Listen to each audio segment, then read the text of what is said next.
My name is Simon Robbins. I have 10 years of experience with the International Committee of the Red Cross, both in the field and in headquarters, and I'm now a senior research fellow at the Centre for Applied Human Rights at the University of York, and an associate of the Post-War Reconstruction Development Unit also at the University of York. And I continue to consult with a range of humanitarian and human rights organisations.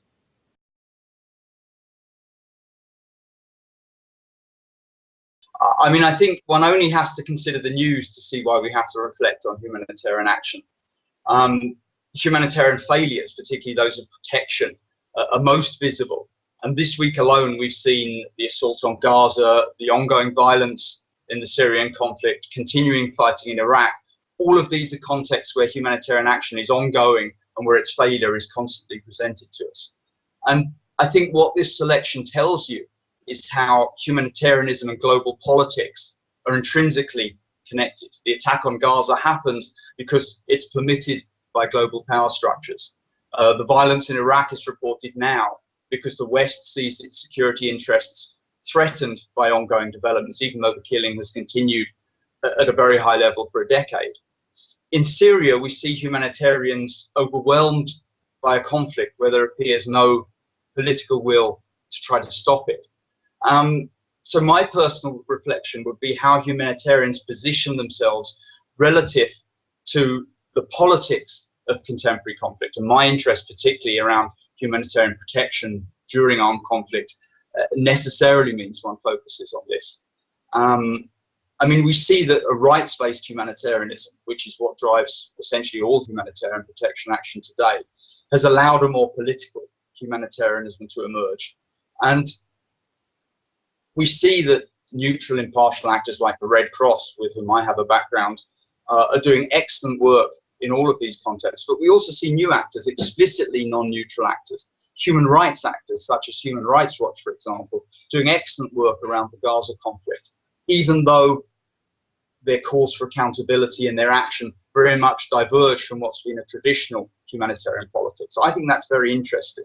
So I would say that it's clear that so-called donantist organizations like the ICRC are not about to forsake their neutrality, but it's very important that as humanitarians we exploit the complementarity that exists between the traditional notions of neutrality and the more politicized approaches to humanitarianism that allow us to confront power that drives the conflicts with which humanitarian protection interventions try to deal.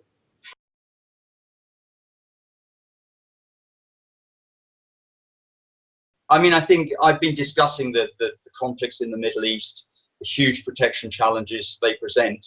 And despite the great security challenges, there are humanitarian agencies working in all of these contexts, in Gaza, in Iraq, in Syria. The Red Cross, for example, are working among many other agencies.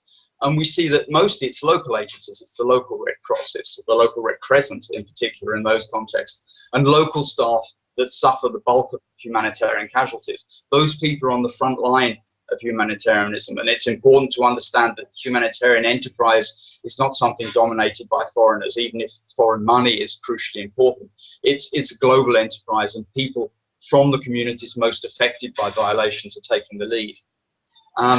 So despite the risks they take and the apparent hopelessness of the situation for the communities from which they come from, it is possible for people to play a role and save lives, despite the terrible political environments to which they're exposed and which drive conflicts.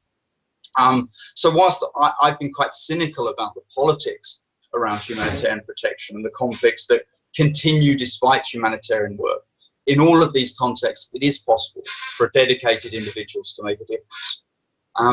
I no longer work in the field for various reasons, but still hope that I can make a contribution to the work that does go on in the field.